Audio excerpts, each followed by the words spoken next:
So Dustin, it's another one of those games where we start off every time talking about the ups and downs, but I think it was a lot of downs today. What are you thinking to breaking down that first period to start? Um, I think the downs really happened early. I don't think overall it was a major down of a period. It was pretty even, save that bad pinch by Myers. And Shelov's getting beat high blocker again, which seems to be his weakness. Um, is it an issue of rust with Shelov's? We'd talked about this last game about him needing to get in and get some playing time. And it wasn't a great effort on that first goal. So do we get to a point where we have to talk about maybe sending Shelovs down to Abbotsford so we can play and bringing Patera up as a backup, or something different like that? Because I know Patera did play some games for Vegas last year and hold his own quite well while he was in the NHL. So I'm not sure. We will have to see how Shelovs plays the rest of the game, but he did not look good on that first goal for sure. I found it kind of funny because when Jacob Markstrom played for the Canucks, one thing he was very much known for was letting in the first shot in the game. And tonight, the same thing happened, but it was still the Canucks letting in the first shot in the game. So not a great way to start it, but at least I think the only up I can think of for that first period was the fact that they're only down 1-0, because there was a couple of chances, not necessarily shots, but the puck wasn't alone in the slot, so you might have actually seen something bad happen there. Canucks defense probably did well to clear those pucks out, so at least they're seeing that. Maybe that can be an up as well. Yeah, I mean, a physical play. We're driving the physical play. We're out hitting them 13-5 right now, Mm-hmm. and that's helping neutralize New Jersey's speed. They haven't really been able to generate any high quality chances since that first goal, so that's been pretty good defensively. Um, that Heinen, Bluger, Sherwood energy line is exactly the type of third line you want in the NHL right now, though. Yeah. Every time they're out there, they seem to be able to push the puck into the offensive zone and even generate a scoring chance, and dangerous ones at that. Sherwood sure looks like he's going to be a steal of a free agent going forward. That line really is clicking. But then it also leads me to the question of, where does Joshua fit into the lineup when you bring him back? Because I'm thinking earlier this week he practiced with a full contact jersey, so Mm-hmm. I would not be surprised if he played Saturday in San Jose. Um, where do you think he should slot in? Do you think he goes into the top six with Petey? No.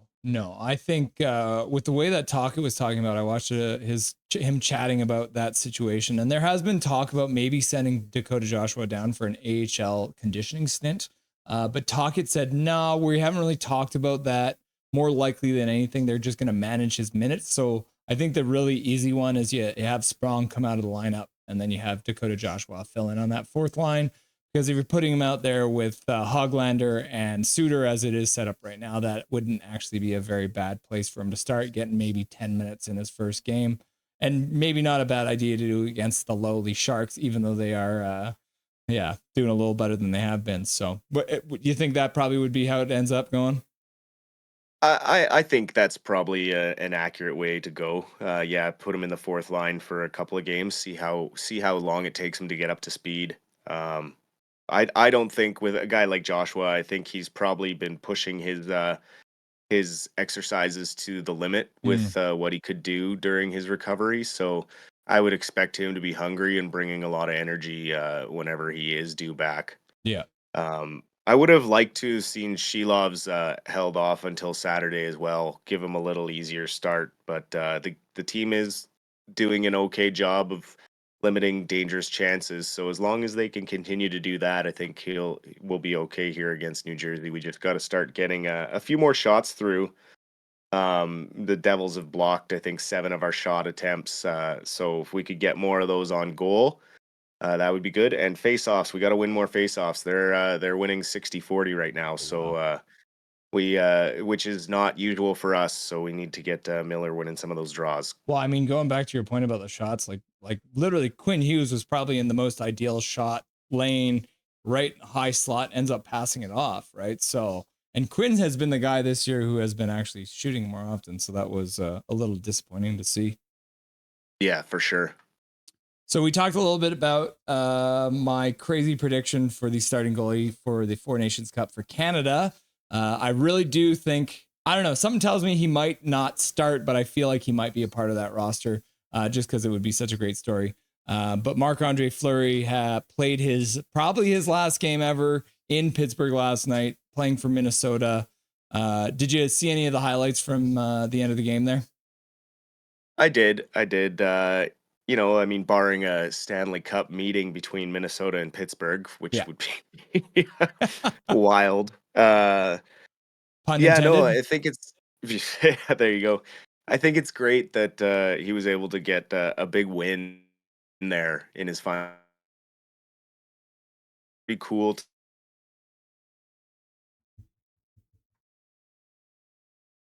They know what he has meant to that city. It was a very classy move by the Pittsburgh fans. It was nice to see him get that W. I mean, obviously, he's a first ballot Hall of Famer. Mm-hmm. He's got 3-time Stanley Cup champion, 5-time All Star. He won the Vezina at 36 years old. Granted, it was in the pandemic season, but Yeah. put up some of the best numbers he's ever put up in his entire career that year. In tandem with the other Vegas Knights goalie, they also took the William Jennings Trophy that year. So he also had a World Junior Silver Medal in 2003 and Mm-hmm. 2010, an Olympic gold medalist, and just an all-around beauty of a human. Over the years, you've seen how he loves to prank current teammates, former teammates, analysts, pretty much anybody. He just seems like a great locker room guy, and he will be missed for sure. He seems like the type that might go into some sort of analyst position or something around the game, because I don't think he can really let go of hockey when he retires. Yeah. Well, I mean, I think he's 3 starts away from starting 1,000 games in the NHL too, which is another huge milestone that you don't see a lot of goalies hitting. Yeah. Sharks, as we mentioned, the Canucks will be playing them on Saturday. Started the season Mm-hmm. with 9 losses. They were 0-7-2. So they did have the 2 loser points, but it was historically the worst start to any NHL season ever. Which means that they did that 2 years in a row. 2 years in a row, they lost 9 games in a row to start the year. Finally get the win. What does that feel like for a team that doesn't even have their first round pick Celebrini in the lineup to finally get that monkey off their back? I think it had to have been a relief. I've been a part of teams that have gone on lengthy losing streaks before, and it's not that you don't want to win, and you sometimes are trying too hard. But it was definitely a war of attrition to come back against Utah with 4 unanswered goals the other night. They had 3 in the third and got their 4th in OT, and they had 46 shots on net. So they were hungry to finally get that win. They're starting to find some offense because they backed it up with a 4-2 victory over the LA Kings as well. Mm-hmm. So it was tough losing Celebrini in game 1 because I think they had structured their offense around him, even as a rookie coming in, and that left a big hole that they had to reconfigure coming out of training camp. So I think that might have a bit more to do with the losing streak this year as opposed to last year. They just weren't as talented as a team. So Right. Yeah. And Celebrini in that one game he played had a goal and an assist. So playing at a 2-point per game clip already in his career, not bad. Cheesy Calder stats. Trophy, here he comes. Yeah. I mean, the thing is, at the end of the day, he's so talented. Even missing all these games, he might come back and still win that thing. So, He might, but Michkov in Philly might have something to say about that. truth. He's Yeah. playing Michkov. Although playing he did get incredible to some start the limited year. minutes the other night. So I don't know if Tortorella really trusts him to protect the lead. He maybe trusts him to get a lead, but I don't know if he's going to be on the ice when they're up late in the game. Yeah, that's the other thing. He's on a Tortorella team, so Yeah. he will have some struggles as a youngster, that's for sure. Yeah. So we go from the Sharks, the worst team to start the year, to the Jets, the Winnipeg Jets, who finally lost, ending up losing the other night. But they did start the season 8-0. Where did this come from? And is this just the Winnipeg Jets every year in October? They're just playing their best hockey when the baseball playoffs are on? I think it's just because it's not cold enough yet in Winnipeg. It seems like once it gets to like -35, they start to cool off as well. But no, I think this year just the Jets are a very well built team. They strike fast and hard, and they have arguably the best goalie in the league. He is the defending Vezina Trophy winner in Hellebuck. He will likely be the starting goalie for the U.S. in Mm-hmm. the Four Nations Cup. So, um, you know, the loss was to Toronto, who had been struggling and was looking to find a big win. So, it's not like the Jets went out and lost their first game to San Jose or Right. or one of the bottom feeders. They lost to a high caliber team. Um, Despite Toronto's struggles, they have the team built to bury the puck. Yeah. A Ferrari I mean, covered it in didn't mud is still a Ferrari. exactly, and it didn't take them long to bounce back. I mean, they smoked the Red Wings tonight. I think it was 6 or 7-2 or Yeah. 7-3, something like that. By the time it was over, the last I checked, it was 6-2. So I don't think the Jets have anything to worry about, and I wouldn't be surprised if they went on another long winning streak at some point this season. Yeah, I could see that too. Yeah. I mean, and at the end of the day, I think Toronto really wanted to defend that 93-94 team that ended up going 10-0. They can't have Winnipeg taking that record away from them, even though they absolutely crapped the bed in the playoffs that year. So, so I had to put a bunch of money into the swear jar already, so I'm not going to say it again, but let's have a quick chat because we know we got some prime Monday night games coming up with the Canucks. And Shudder. yeah, we got one of these guys who's going to be calling that game, being one of the panelists, is the most hated player in the history of Vancouver Canucks hockey. That piece of shit, Mark Messier. What do you think is going to happen? Do you think he actually broadcasts during that game, or do you think he gets pulled? I mean, it's his job, right? They can't do something. I mean, they can't pull him. If anything, it's good press for Amazon to keep him on there to draw people in because the hatred makes him polarizing, and polarizing brings eyes. Mm-hmm. Um, the problem with Messier is his ego is just so big that he has this way of making everything about him. Even when, I'm sure when the Canucks play, he will have some story about '94 and how he did all these incredible things, and then he'll also probably have some story of when he came here and stole the C from Trevor Linden, and demanded Wayne Mackey's number 11. You can't deny that he is one of the greatest players to play the game. He has the trophies to back it up, but there's not many people with a bigger ego than Mark Messier. Yeah. I think the only thing I will say, the one thing I heard, and the only thing that Mark Messier did that was positive as a Vancouver Canuck captain. Do you remember the game where Kevin Weeks was the Canucks goalie at the time, and their starter got hurt, and they had the guy's name. I think the guy's last name was Schwab. He was the like collegiate goaltender they had to bring in as an emergency backup. And so Yep. Kevin Weeks, who apparently was an absolute piece of garbage playing for the Canucks as well, claimed that he got robbed at knife point, which they can never verify that night. And then in that game said, "Oh, my knee got tweaked."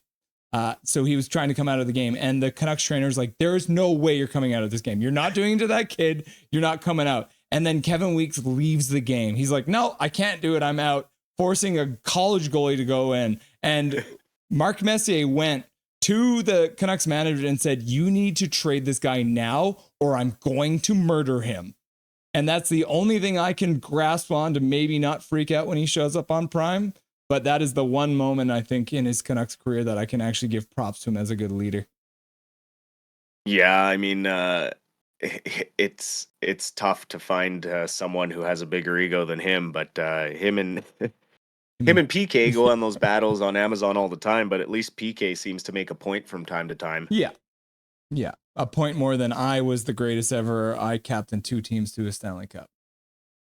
Yeah, I mean, he even has his own Marc Messier Leadership Award where he's the sole vote. I mean, no other player has a flippin' award like that. Are It's you just no, hang on. it's You're just telling me gross that all the way he is the around. only one who votes for that trophy? Yes, he selects the winner every year, and That that's why it's just it's it's a very controversial trophy. I take no stock into the winner any time it's awarded. Last year it was awarded to Jacob Trouba, you know, a guy who's got a multiple New York suspensions. Rangers, surprise, surprise. New York Ranger, arguably, probably, if one of the worst captains in the league. He doesn't really lead by example. So it's just one of those awards that it's like, oh, Mark Messier tooting his own horn again. I take back the Kevin Weeks story. I hate Marc Messier again. But You know, it's it's little things that he's done. The thing with Wayne Mackey's number 11, you know, we have a comparison a couple years ago when Ian Cole came here and he was going to wear number 28. Unbeknownst to him, he didn't know about Luc Bourdon and yep, what had happened to him as a junior before he got to play for Vancouver. And he took a step back and said, "Whoa, I'm sorry. I'll wear number 82."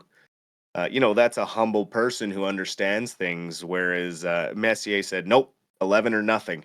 yeah, And you know, that just I have no place in my hockey fan locker for someone like that. yeah, agreed. So quickly back before we get into the second period here, just a quick update. McDavid left the ice last night, didn't return to the game. Looks like it might actually end up being a couple weeks before he gets back. What have you heard on the situation? Yeah, I think they avoided a major injury. Mm. He did get sent home from the road trip, had everyone kind of holding their collective breath. Mm-hmm.